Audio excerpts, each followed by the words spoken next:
on 5 Live. Welcome back to 5 Live Football League with me, Arlo White, Mark Clement, Graham Murty and Paul Furlong are in the studio with me this evening, as are our very special guests. That's the music of Mercury Music Prize nominees, the editors. Welcome to 5 Live Sport. Chris Urbanowicz, lead guitar and synthesizer. Chris, hi. Ed Lay, drums, percussion and live backing vocals. Ed, good evening. I want to say the editors, but it's just editors, isn't it? It is just editors. Does everyone say that I've just done a normal thing 50-50, it's fine. It's a slip of the tongue, we'll let you off. Okay. Yeah, so it's like the Ukraine, isn't it? Everybody says the Ukraine, but it's actually Ukraine. Just Ukraine. Yeah.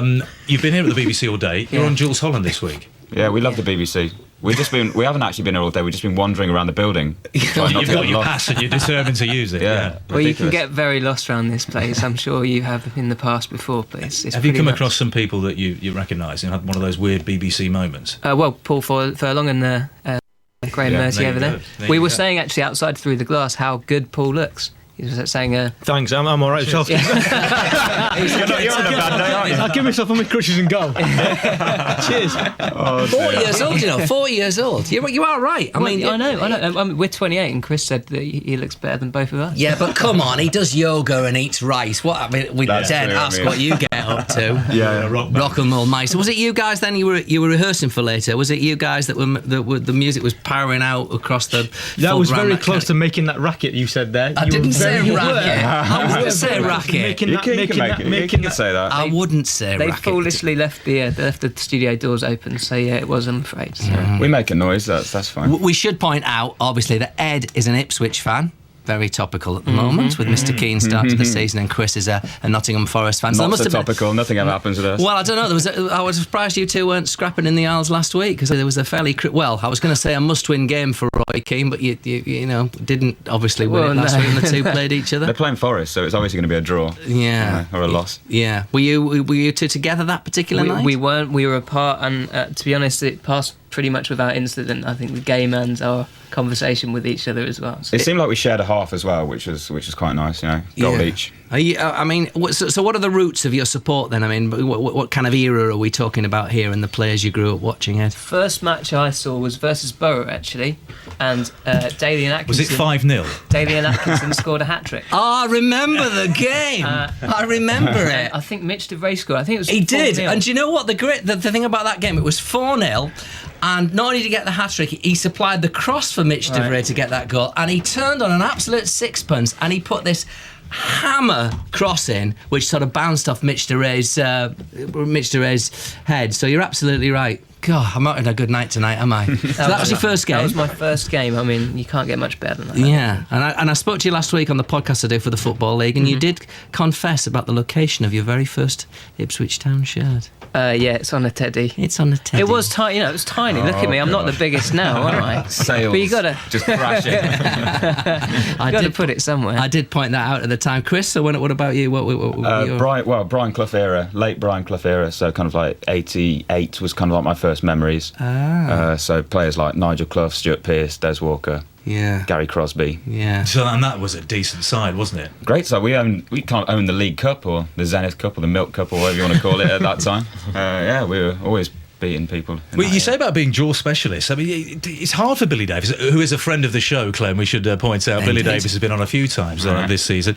Not least to talk about the incident against Derby County the other week with the flag waving and Nathan Tice and all that. So, what did you make of that? But I don't know whether you were at the game or not. You're probably on tour. I was actually. It was funny because we were rehearsing and I actually had my laptop set up on next to my keyboards, streaming the game. Was that illegal? No, you were. Anyway, legally streaming the game from my BBC Noise. Can you just check that out for us? Studio S6. And so actually, I saw the match whilst I was rehearsing, and saw the incident as well. It seemed pretty innocuous, didn't it? I mean, no, it wasn't. Obviously, it was a gratuitous piece of it's really funny provocation. Billy came on and obviously defended Nathan Tyson and said, look, there were Derby fans up above and all the rest of it. But obviously, since he's completely taken it on the chin. Billy said he didn't see it. Yeah. The old classic. Well, he sort of defended it wholeheartedly. It's metamorphosised over the course of time. Rather gone back on it. Has sort of dressing room music, Paul, got any better of late? Is it? To be fair, we have the music blasting before games on a Saturday or midweek and that, and the tunes aren't bad. To be fair, we've got some soul and R&B. We sort of play for the squad. So what? So everybody chips into what goes on the sort of on the tape, or what? Well, or does somebody monopolise it? Well, Albert Adoma, our winger. Right. He's the one who brings the iPod in. He's the one who selects the tunes and that. So you put your request in, and he does his best to try and get it on for you. Because I'm not being funny. With you being 40, and how old's Albert Adoma? He must be. He's probably 19, 20. Yeah, so there could be a little bit of a difference, a bit of a gulf there, isn't there? Yeah, but you can live with it. I'll get on with it. Yeah. But what I don't get, Mertz, is the noise that comes out of a dressing room. If you stand outside a dressing room door, it is a cacophony of noise. Now, I think if I was a footballer, and clearly that would be very hard to believe that could possibly be the case, I'd be looking for a bit of a calm oasis to just be quite relaxed. You wouldn't fit it at all, mate, I'm afraid. Really? You've got a stereo going, one iPod over there, and we used to have Marcus Hahnemann at Reading. Big earphones and Megadeth and Slipknot and how does that get you ready? I mean, I can understand stirring stuff, but if it's just noise, how can that possibly get you motivated for a game? Gets me motivated. I go out the room, go and do my yoga, get myself centred and get myself ready. Because there might be some music on that you don't like. You're joking. Yeah, right. Paul, you know, you've got these sort of generational gaps in dressing rooms, and somebody might put something on that you absolutely hate, and it has a counter effect. You've got to be careful. Your iPod goes on the machine. Something comes on, someone doesn't like it comes off, it gets thrown across the room. Bad luck. You see, this is football, Australia. Far too much money. How does it feel, boys? You know, because obviously, you know, music like yours does tend to get used for sort of sports beds and stuff like that. You'll see a TV montage of goals and stuff, and one of your tracks comes underneath. Or you go to a match, and you know, all sparks will burn out playing over the tannoy. So it must be a tremendous thrill, isn't it? It was wicked. A Football Focus was always one that we liked. Munich was on Football Focus all the time, and you just put it on, you wouldn't realise, you completely forget, and it would pop on. You'd be like, "That was good." Question of Sport as well. It's been on that. Yeah. I want Goal of the Month. Throwing it out there. Throwing it out there. Never mind another platinum album. Forget headlining Glastonbury. Not interested. Goal of the Month. But is this something that you kind of market towards? Because I noticed on the promo copy of the new single Papillon, there are like instrumental versions on there. So is that something that you would deliberately do, knowing that it could be utilised in such a sort of situation? I suppose it might be partly to do with it. Yeah, I don't know. I'd never realised that we had our instrumentals go out to people, but it's just for people like you an to do editor's aficionado. Well, no, it's just for people like you, Clem, to do some karaoke when you sort of sitting in your bathtub or something. That's a terrifying thought. It's not going well for me tonight, is it? Well, I've just realised that we've let sort of Ed wriggle off the hook a little bit. Well, vis-a-vis Ipswich Town. Yeah. Because Ed is not going well, is it? And it looked like you might sneak the first victory on Saturday. 3-2 up, weren't you, at Doncaster, and 3-3 in the end. Scored an amazing goal. Yeah. What's the feeling about Roy Keane? Well, I'm forever the optimist. I mean, at the start of the season, obviously, I was saying we were going to go up as champions, but I'll take the playoffs. I was lucky enough. You would now. Yeah, I was lucky enough to see us get promoted via the playoffs in 2000, and that's the best football game anyone can ever go to. You know, FA Cup, whatever, World Cup, whatever. Well, playoff final. Yeah, it's good if you win. Graham. You know, I've lost one of them. Yeah. So it's the worst game to lose as well, isn't it? Worst game to lose, yeah. Especially leading twice. Yeah, it must be horrendous. Is that the Bolton? Oh, we do Walsall at the Millennium Stadium. Right. It's horrendous. Yeah. But I mean, if you do win, which we did, Yeah. It was just ridiculous. But are people going to run out, or Ipswich fans going to run out of patience with Roy Keane and with the way the team are playing at the moment? I mean, I saw a statistic before the weekend game that you'd have the most shots on target or the most goal attempts of any team in the Championship, yet there you were languishing in 20th place. They're all from 60 yards. Yeah, they must have been pretty pathetic efforts, really. Well, judging by the game at Middlesbrough, which Middlesbrough did win, folks, just to square the circle today, there might have been overhit crosses, actually, because they were flying down the flanks and knocking these really long ranges in. I mean, clearly they're not going to get relegated. There's no chance of that. Far too much good stock in that squad there, so you're not going to bet in that. But come on. No, what? We've all heard I've heard that before. I'm a Forest fan. Are you kidding me? There's no way. We invented Too Good to Go Down. Good point, actually. I can't see that one. But I mean, it is a fair point, isn't it? At some point, the Keane thing has not worked out, and at some point, when does a when do you stop stop throwing money at it as well? I mean, he's spent quite a lot of money in the transfer window, and I thought we had a pretty decent squad to start with, to be perfectly honest. So we've just bought Liam Rossini in, so you probably know him very well, Graham. Good player. I think it's really good. So we'll see. Is there? I mean, obviously, you don't all walk into a rock star's bar, and that's when you all gather and you talk about life, love, and the universe, and which football team you support. But are you aware of other people in your industry that follow football teams? I know Kasabian are regulars at the Walker Stadium watching Leicester City. I mean, do you know of other rock stars, other performers that are into their football teams? I want their managers, because lets them off for games.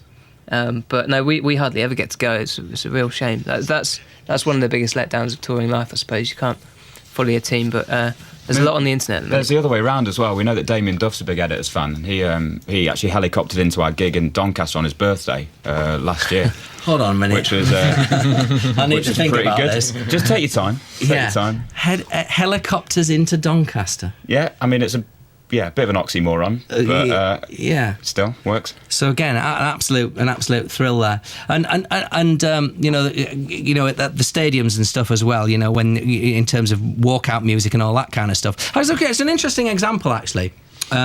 Because I think we're going to talk about the Blackpool drummer that Ian Holloway mentioned last week. There's a story going around that Alan Pardew brought in the PA announcer at Upton Park when he was there because he wasn't happy with the atmosphere around the stadium, and he gave him a sort of, well, not a stern talking to, but a talking to along the lines that he would do with a player, you know, when we're not quite getting the crowd up when we come out and the music's not right and stuff like that. He's good at that. At Reading, when he was there, he brought in the clappers they get at American basketball games, the inflatable ones where they bang together. Yeah, boomsticks. Distributed them. Yeah, fantastic. Bang, they're going to be the next big thing. About 35 minutes they lasted. The fans like that, rubbish. Boo, get rid of them. We'll clap. We might cheer every now and again. But it has to be organic with football teams and football supporters in this country, doesn't it? You can't force something onto them like that. It's too much of a gimmick, isn't it? For do you find that with the drummer though? The drummer goes boom, boom, boom, and then for 2 minutes people are shouting and screaming, and then 2 minutes later the guy in front of him turns around and says, "Look, wind your neck in a little bit. My ear's killing me." Yeah, there is that antisocial aspect. You either love it or hate it, don't you? Though, you know, the bands in those situations. Okay, well, let's hear a bit of the Editor's new single now. There we go then, chaps. Papillon. When's it out? You'll be playing this on Jules Holland, I assume, tomorrow night. Yeah, absolutely. 12th of October, it comes out the same day as the album. So not long to go now. We're in full flow. Now this is a bit of a departure, isn't it? This is with the synths coming in and things. Yeah. This is a little bit. It's always been there. It's always been there in the music, but we've just brought it to the forefront a little bit. We were getting a little bit tired of what we were doing and mix it up. Is that you know, when you do a third album, second album, maybe you replicate what you've done in the first, but when you come to the third, is there that temptation to change things a bit more radically to make a bit of more of a statement in another direction? I mean, not radically. I mean, a lot of bands think they found the formula to writing, and you know, there is no formula to music. So we just, you know, didn't want to get complacent, and we're just music geeks at heart, and we just want to play on new instruments and make new sounds. You see, I worry about poor Ed, you see, because you go synthesizers, then you go drum machines, and then, you know... He loves it. The poor drummer. Cup of tea at the back, just press play. What are you talking about? I'm going to prolong my career. Football on the laptop, What's the worst tune you've ever walked out or run out onto a football pitch to? I mean, are we over the Simply the Best Tina Turner phase now, aren't we? It's a bit more sophisticated than that now. I don't really remember. So I suppose you're in the zone, aren't you, at that stage? I was going to say that when you're going out, I'm concentrating on the game. I sometimes don't. I can hear something in the background, but I'm not really focusing on that. You know, I'm just trying to think. Yeah. We did Firestarter at Reading, which is quite good to run out to. But I remember Cardiff, when they announced the away team, they announced it to the Muppet Show. So now it's you're thinking, what's going on here? Number one. Thinking, yeah. What do you think of Local Hero, Newcastle? Isn't that just a bit of a joke? Well, but when you're there, it's very stirring because they all get behind it. And for the away team, though, I'm thinking. Yeah. Well, let's take it seriously. But you know, I suppose there's a fine line, isn't there? You know, with sort of what you can do in terms of sporting benefit and sporting advantage, and what a PA announcer can do and things. Well, some managers say that music can improve their team, don't they? Well, it's funny you should mention that because certainly true according to the Blackpool manager Ian Holloway, who suggested that the Bloomfield Road drummer Daniel Hogg had set the tempo by which the club beat Newcastle last week, and he wanted to reward him with a snog. Good evening, Daniel. Good evening. Now, listen, you're a student at Manchester University and it's Freshers' Week, so I just want to make sure you haven't had a few too many. You're okay to talk, are you? Yeah, I am just about. Has he caught up with you yet? Has Ollie caught up with you yet and stuck the lips on you? not quite managed to get hold of him yet, but I'm sure that if I do get to see him, I'll be more than willing to accept one from him. So we've just been talking about music around football stadiums and things. Had you any idea you were making such a major contribution to the team effort? Not really, no. But I believe a few of the players do say that they enjoy it when we get the drums going and the crowd are behind them, and it lifts them up. But I just do it to keep the crowd going, really. Is there any sort of method to your contribution? Is there any, if the team is particularly flat, you'll go with a more up-tempo song or something like that? Not really. It's just whatever the fans want to sing at the moment in time. If it's a Teesside song, we'll sing that. But whatever's going around the ground, we'll try and encourage it and get it going all the way around our three stands. What's a guaranteed one to get the crowd going? Have you got your drum with you, mate? No, it's in the back of my car at the minute. On its way. We've not planned this very well, have we? I thought you'd have a big... Is Tama still a make of drums, eh? It is, yeah. Well, I was just thinking he should get himself a drum machine. Then he wouldn't have to carry a big thing around with him. And just put a little sort of beatbox or something, a little sort of speaker attached to Absolutely, it and stuff like that. Why not? Graham was mentioning the antisocial aspect there. I mean, where are you from that point of view? I mean, do you get moved on quite a bit? There's a few grounds that don't allow me to come into the ground with my drum, which is fair enough. It's down to them. But I mean, at Blackpool, we're not too bad. There's the majority of the fans, I think, accept me, and then there's the few that don't, but they know where I'm going to be sat, so they just avoid me. And could you feel it last week? Could you feel the throb, as the team was going to this famous victory over Newcastle? Could you feel the crowd lift and you getting the players sort of picking up on it? To be honest, I think from the moment they came out of the tunnel, we were just, everyone was on the edge of the seats and they were up singing, and we were all over them, and it was just a matter of time before we scored, to be honest. And then that was it, really. Newcastle didn't so much as cave in, but we deserved our victory.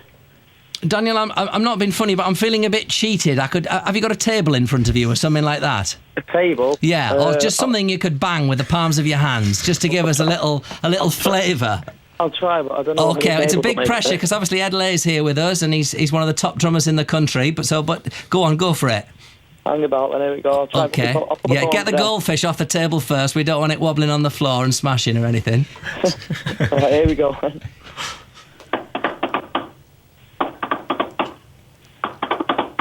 Interesting.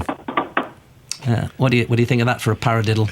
It was a fantastic pattern. I'm going to rip it off for our next single. There you go. You said, as long as it doesn't patent that sound, I'll be fine. Well, Daniel, you followed that result against Newcastle with a great result on Saturday, didn't you?